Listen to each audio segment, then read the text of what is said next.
Alright. We're on a time crunch here. So let's get started. Our patient has pancreatitis, epoxygenase, and glomerulonephritis.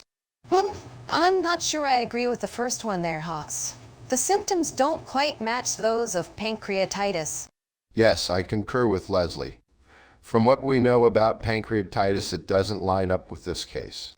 I would have to say the same. The symptoms could be better aligned with a different diagnosis. Enough. You guys are forgetting one thing here. The incubation period. It's that little detail we often overlook, but it's what makes all the difference.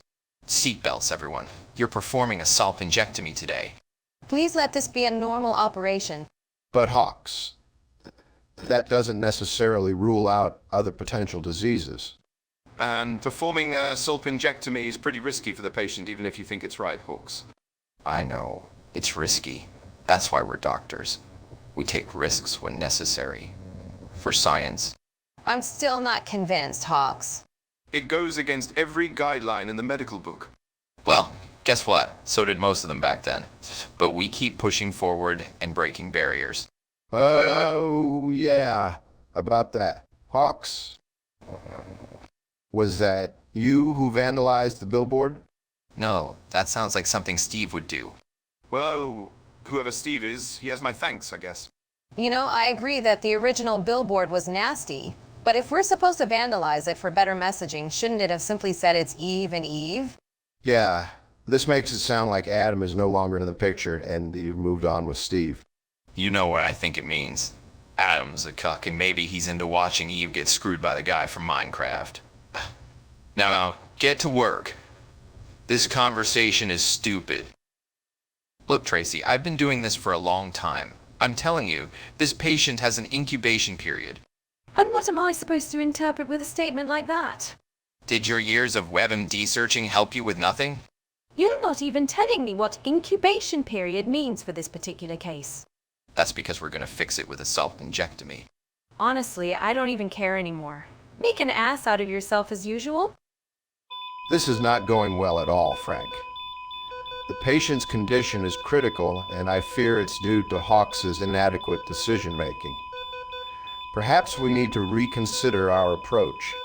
I know, Randall. It's hard to accept that Dr. Hawks might have been wrong about the salpingectomy being the right treatment for incubation period. You're right, Frank. Let's take our time to assess the situation better and consult with some experts.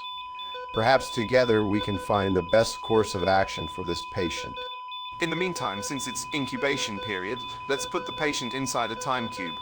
A time cube? Yes. Are you talking about that website that's been defunct for years now, regarding that each day is 4 days happening at the same time? That theory? Yes. When Hawks mentioned incubation period, I thought he meant that the patient was simply in the wrong one of the 4 days. I'm done responding. This is the stupidest conversation I've had with anyone. You fuckers nearly killed her with your fucking incompetence. You're all fucking idiots, and I can't believe you did this shit. Have some lunch, Hawks. Sounds like you've been fasting for a day for whatever reason. Okay, you caught me. Was trying to see who could fast longer, myself or Chaplain John. All right, Frank, what you said a few minutes ago is now the second stupidest conversation I've ever been a part of. Congratulations. Hawks, we were sure of our diagnosis based on the information given to us. We thought for sure it was an incubation period issue. Yeah, Hawks. We thought we had a solid case with salpingectomy being the best treatment option. We're truly sorry about what happened. Can you give some insight into what the diagnosis actually is? Nah. Hey, Hawks. How's it going? You look a bit preoccupied. Just thinking about this weird case I'm working on. Can't seem to get my head around it. What's the issue exactly? It's a rare form of incubation period that seems resistant to chemo. I've been going over all the details trying to find some clue we missed. Sounds tough, mate. Keep at it. You'll get there. Thanks, Johnson. It's just... What is it? I think I might have figured out what's wrong with the patient. You're kidding. Not at all. Well, that's fantastic. You should definitely go see them then and let them know you found a solution. No time for that. I have to run. Gotta write this up and get it to the head of department before the meeting starts. Wait, you're not gonna see the patient first? Okay, fine. I guess I can do that. I had a feeling that we were misdiagnosing this patient all along. And how did you come to this realization? With such disregard for proper procedure, I'd almost think it was divine intervention. Well, Hawks, what's your diagnosis then? That time cubed was correct all along, perhaps. No, you crackpot. It's hypopituitarism. I've developed a new treatment plan. Treatment plan. How does that look for our patients? I'm curious, Hawks, can you elaborate on this diagnosis of yours? And what about the incubation period? You seem to have dismissed its relevance. The incubation period is no longer relevant. Hypopituitarism is our new diagnosis, and it's one that we can treat effectively. Well. Look who finally managed to find the right diagnosis. Congratulations, Hawks. I'm sure you're thrilled to have been proven wrong on that one. Yeah, I'm so happy to learn from my mistakes. Now, if only some of these other doctors could manage the same. What are you talking about? You were the one who made the initial mistake here, not your entire team. It's not me who's the problem, Tracy. It's this bunch of idiots I have to work with. And that would be... You know exactly who they are.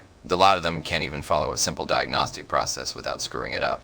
You can't even vandalize a billboard to redirect an agenda from a hateful one to a tolerant one properly. Cuckoldry is acceptable, Tracy. Welcome to the 21st century. Whatever. This stupid sign is causing more headaches than it's ever needed to. Bring it up with John. No, I had to go higher than him apparently. He claims it wasn't him putting up the sign. That's a crock of crap. One of these days I'm gonna make him take me to these supposed higher-ups and put a stop to this. Hawks, I will handle it. Mind your goddamn doctors and your patients. I cannot have you screwing things up for this hospital.